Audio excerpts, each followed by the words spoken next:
Hello guys, আজকে আমার হাড্ডি ছাড়া গোশ বানাবো। এই দেখো কত বড় বড় গোশ, সাথে আছে বাইগন, আলু, এই যে ছোট ছোট মূলে এলে দিয়ে বানাবো।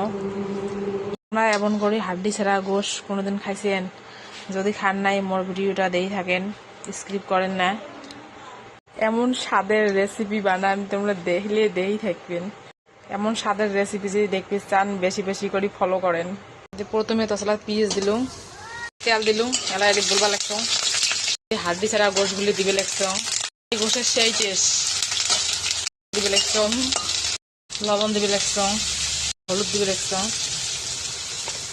দেখো হলুদ গুলি দিয়ে গোশগুলি চকচকা হল। গোশ মশলা পিঁয়াজ পেশা দিবে লাগতো, হাঁটি ভাজি নেওয়া হল।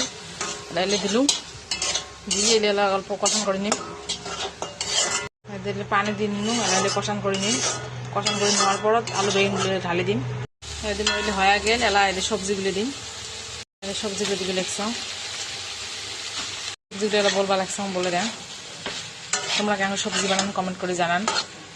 আমরা তো এমন করেই বানাই। বলে ঢাকি দিম, আমরা দিলে তারপর পানি দিম। এদের সবজিগুলো দিলে পানি দিলুম,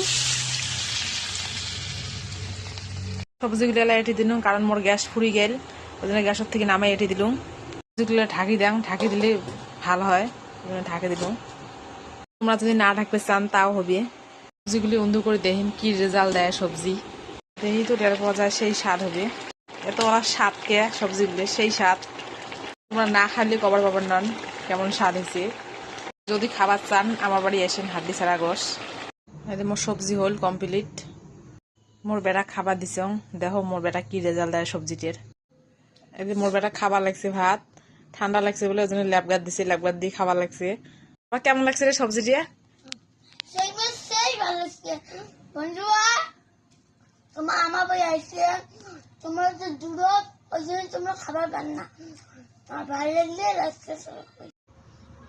গাইস, এত স্বাদ, সবজি সেই স্বাদ।